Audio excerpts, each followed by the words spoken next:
Kia ora koutou PSA members. Welcome to your pre-bargaining member meetings for 2020 negotiations for MSD Service Delivery Collective Agreement. Joining us today is myself, Athol Ringrose, convener of the PSA lead team, full-time delegate and lead presenter, co-presenter of this session. And joining me is... Kia ora koutou, Lauren Hourigan. I am a PSA organiser based in Wellington with responsibility for overarching MSD as well as regional service delivery specifically. Brilliant. We've got a few things to cover in this session. It'll take about half an hour or so. As you see on screen, the first item that we cover will be the State Sector Public Service Commissioner's pay restraint guidance and how that goes to relate to what we're doing in MSD at the moment and its relation to bargaining this year. We then take a look back at the terms of settlement from 2018's bargaining agreements, which particular point we need to look at is the redesign of the remuneration framework, where that sits in relation to the timeline and where we are now, what the communications have happened between previously and today, and also the remuneration framework's relationship to bargaining this year. We then take a snapshot of our approach to bargaining in MSD and take a look at the themes for bargaining, which should be mostly familiar to you as members under this collective agreement. So kicking right off, the State Services Commissioner wrote to chief executives in the public service regarding pay restraint across the public service back in April this year. The important points to note from this advice is that it applies through to June 2021. It's about retaining people in their employment in the public service as a priority. Pay increases for senior leaders and those who earn over $100,000 a year are not appropriate, and any increases for lower paid staff would be minimal. This means any pay increases need to target low-paid frontline roles and continue to address gender and ethnic pay inequities. The current employment agreement obligations should also be complied with, which is where it relates to MSD particularly. Thanks, Athol. So it is important to understand the pay restraint guidance specifically in the context of MSD as the organisation you work for. So while the pay restraint is applicable across the public service and is impacting our members in a lot of organisations within which the PSA has coverage, and it does affect our ability to bargain for pay increases, there are some specific opportunities within MSD. So as Athol pointed out on the previous slide, existing commitments continue to apply. For MSD specifically, this is the commitment from the 2018 terms of settlement to develop and implement a new remuneration system. So this provides us with a real opportunity to achieve pay outcomes for our members by implementing that. It's also important to note that the obligation on both parties to engage in good faith bargaining is unaffected by this advice. The other important point for MSD is that we know that there are existing pay inequities. There are a number of low-paid, frontline, traditionally undervalued roles, particularly within the service delivery space, as well as existing gender and ethnic pay gaps. So this guidance still provides us with scope to bargain to address those inequities and to achieve pay outcomes for our members in this year's negotiations. Thanks, Lauren. As noted, the 2018 terms of settlement included a redesign of the remuneration framework. Noted here on screen is just a snapshot of that work as it stood back in 2018. We're currently sitting between those two red stripes, which are both dates in the past, and the reason for those dates were that they are target dates, but also we had the COVID-19 lockdown, which did put a little bit of a slow go on this particular piece of work. However, it did continue during that time, and the major part of the work from here is the communications for our members and all staff that needs to come out. So that's where we're sitting at the moment. Pay close attention to that very last line, which says changes to terms and conditions of employment will need to be negotiated, ratified, and agreed by PSA members within coverage of this collective agreement. Essentially, that means that this will be a change to the current practice of our remuneration and progression within our work at MSD. Speaking of the communications that are coming, here is what we talked about previously. Back in March, Stephen Crombie and I issued a joint message update on the development of this new pay and progression system. And in July, we sent another one, which was only delayed to July because of the lockdowns and the priority of other communications that were of higher need and higher importance at the time. The 17th of July message from Stephen includes basic detail of what the remuneration system is going to look like, and some starting points for you to read and understand about the new remuneration system. It's essential that you go and look at that detail. And last on that slide is our July update to members sent on the 22nd of July. The first item on our July update is about the pay and progression system. It links back to Stephen's message and back to the Dougal page that talks about that basic detail for this piece of work. Lauren. Thank you, Athol. So as Athol said, we are within that marked section of the 2018 terms of settlement. So there's an awful lot of work going on.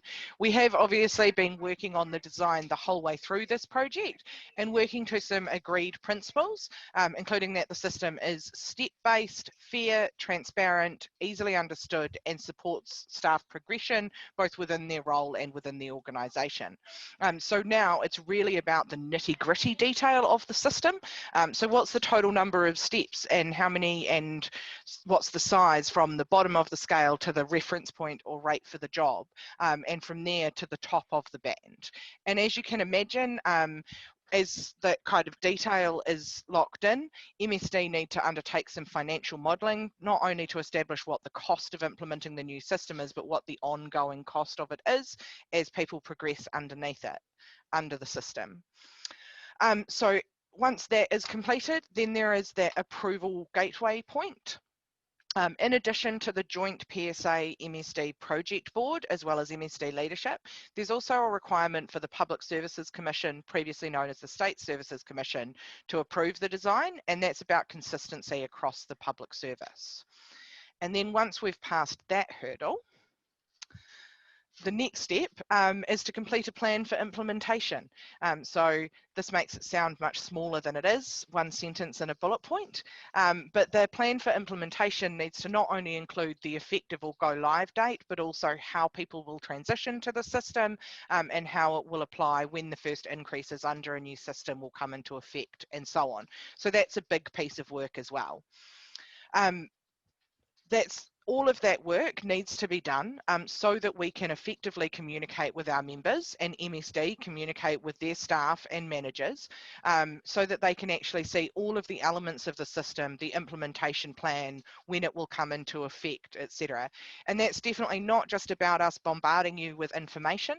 That is a huge piece of work because we know that our members need the opportunity to not only receive the information, but to engage with it, to ask questions, and to develop a proper understanding of what this means for them. And that's incredibly important because the next step, the next approval point is PSA members. So both PSA members under coverage of the National Office and Service Delivery Collective Agreements will have a vote on whether they accept that new remuneration framework. And we know you need to be able to see the whole thing, including the implementation plan, in order to make an informed decision.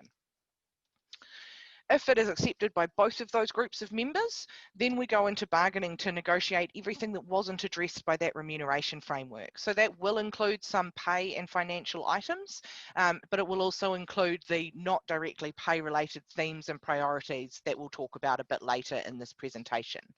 you'll note we haven't put a bullet point on here for what happens if it isn't accepted by our members. That's because we're working extremely hard to make sure that what we're bringing out to our members is a significant improvement over the status quo, and that we're happy to recommend that our members do accept it.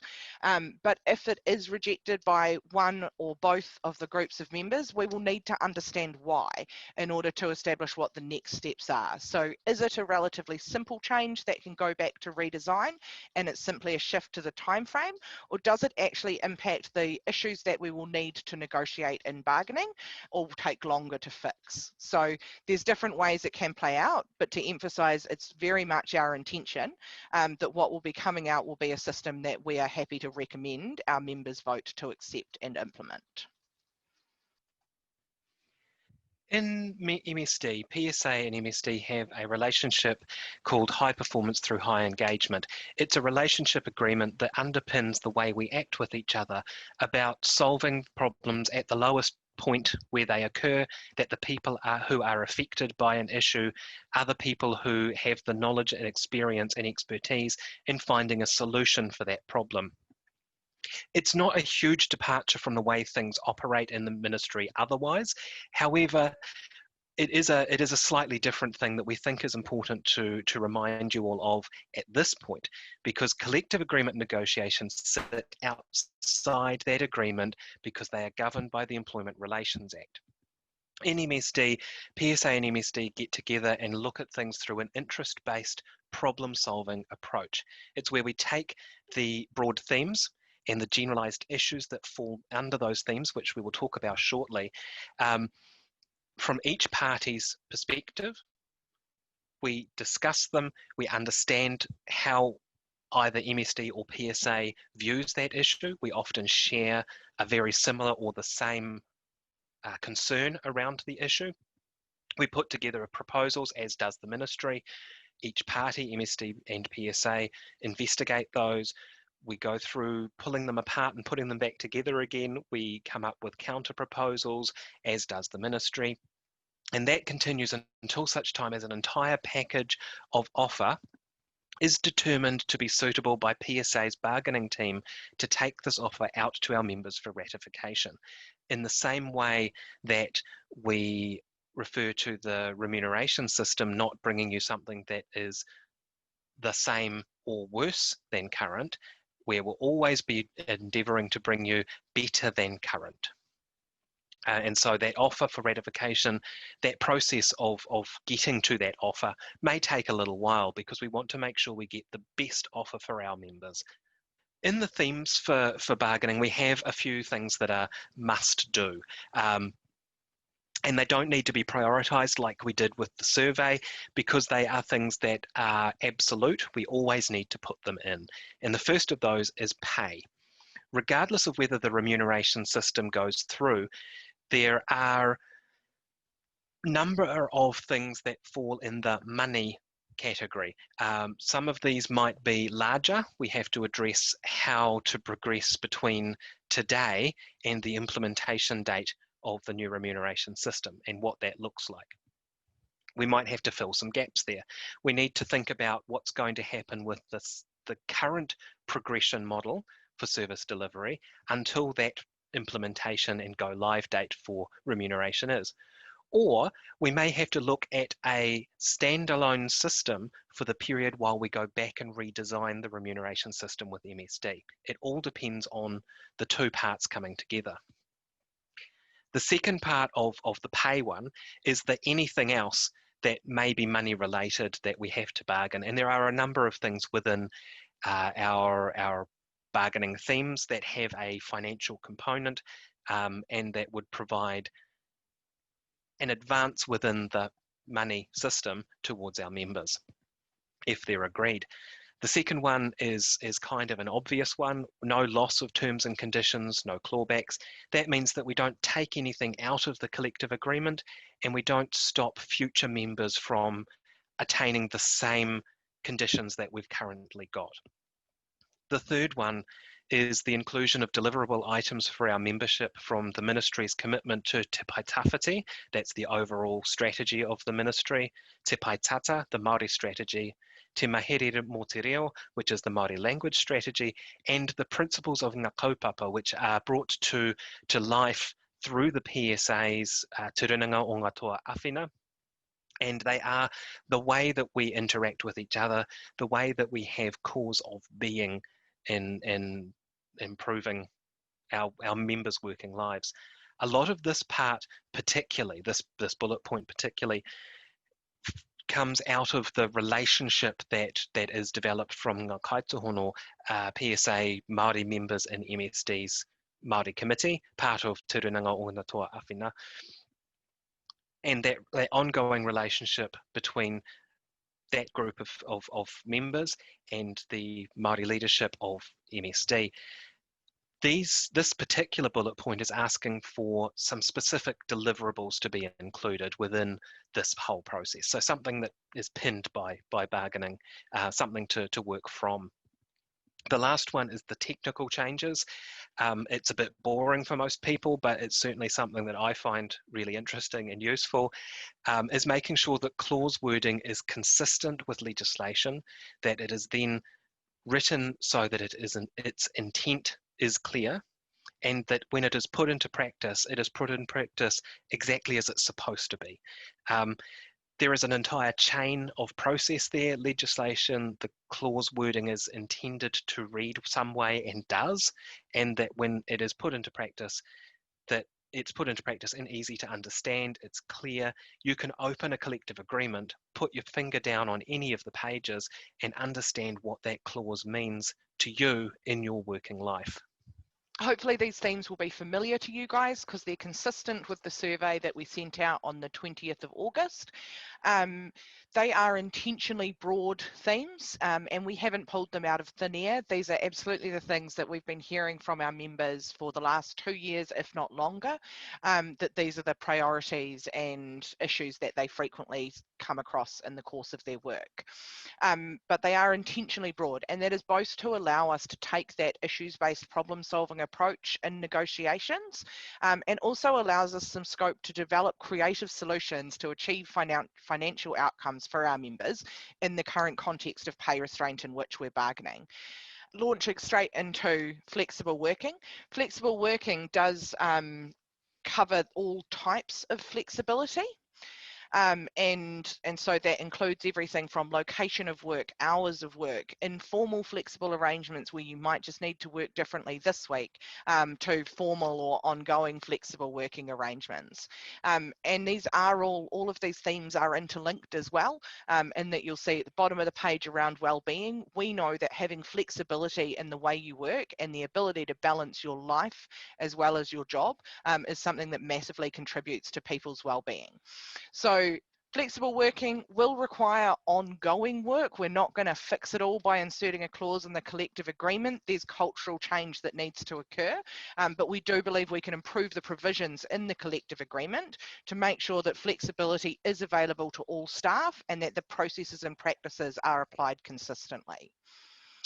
The allowances part of this links back to that flexible working, but as you say, these are all linked to each other, and it's making sure that the allowances are fit for purpose at the right value, and accessible to people when it is appropriate and where it's necessary. Current allowances in the system are things like the vision care allowance, the overtime meal allowance, things about being on secondment are referred to in the allowances section. First aiders have an allowance. Those are specific allowances that are currently there.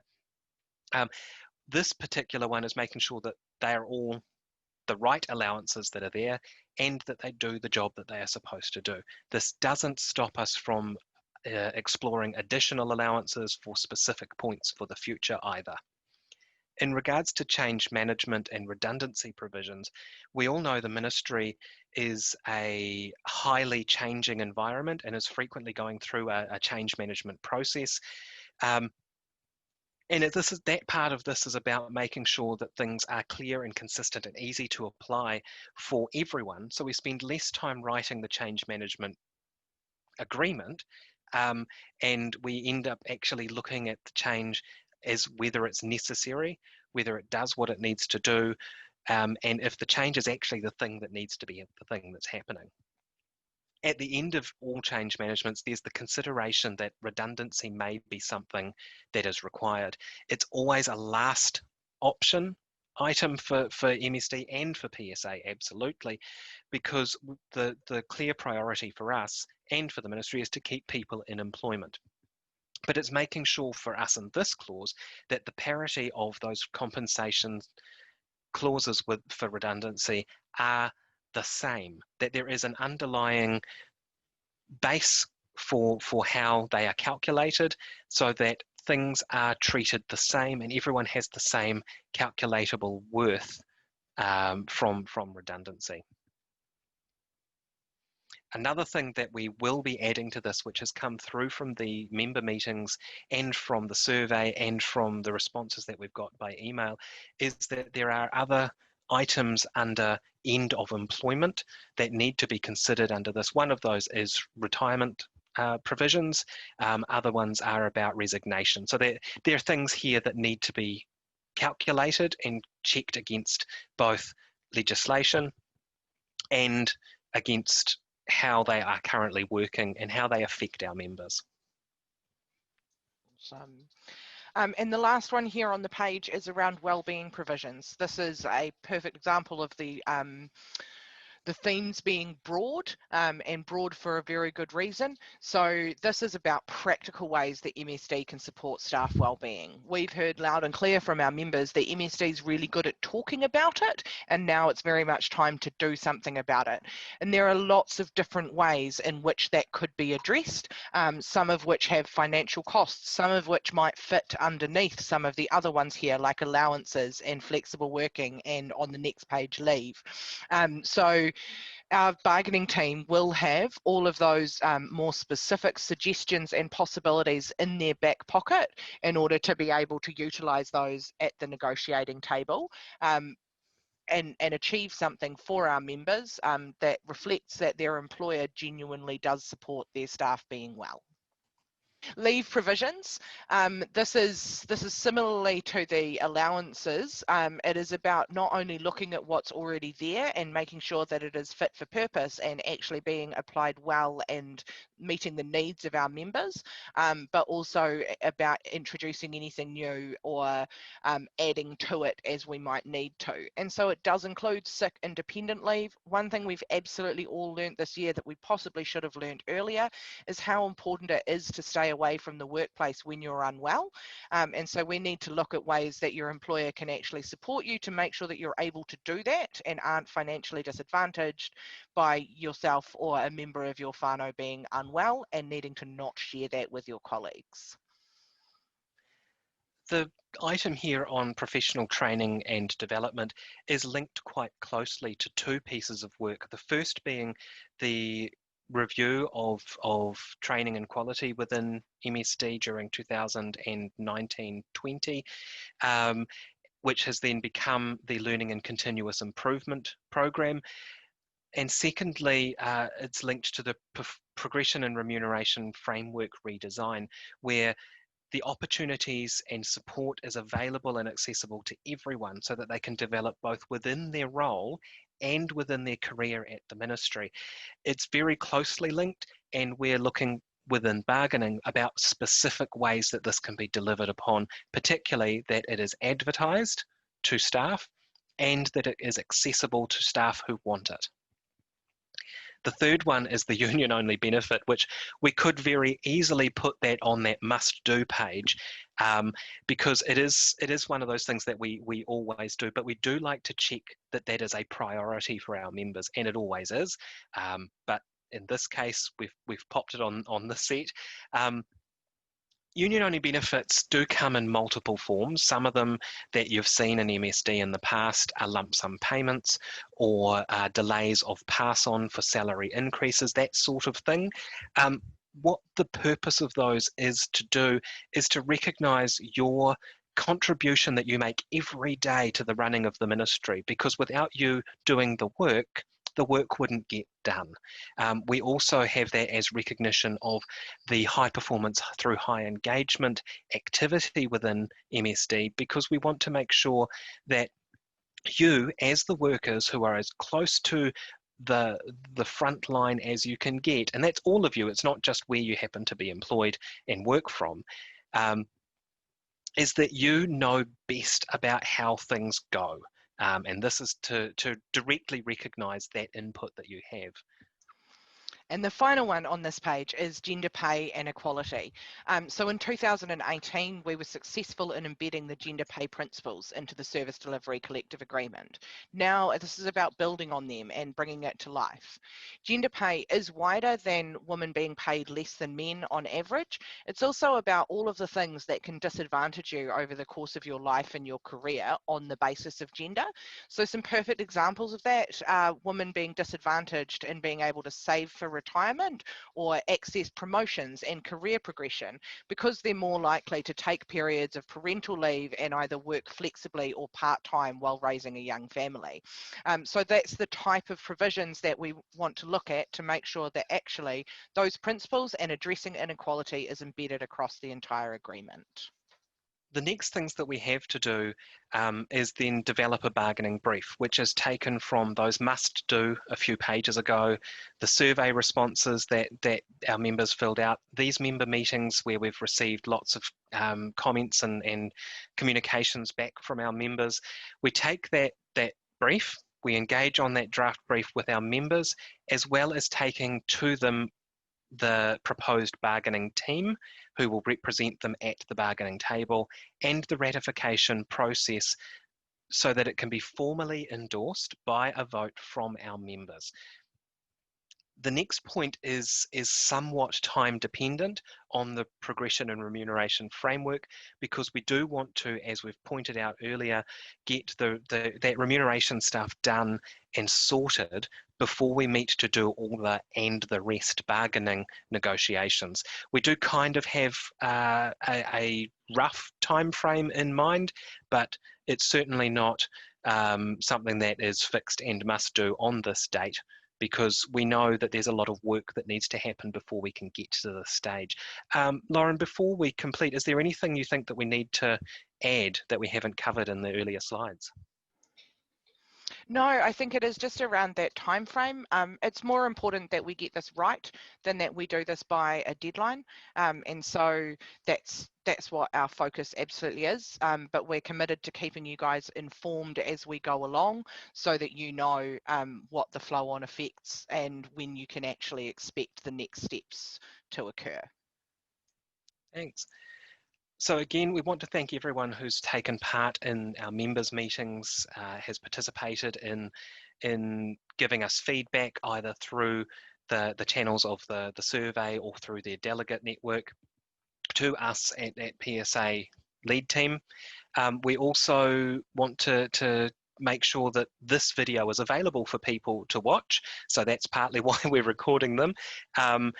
And making sure that this video, the presentation, and frequently asked questions are available on our website. So if you're watching this now, you should be able to get the link to the other things from the same page you're watching this from.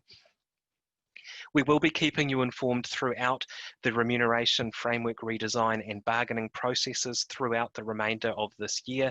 And we do hope to be holding member meetings in sites, but those are alert level dependent.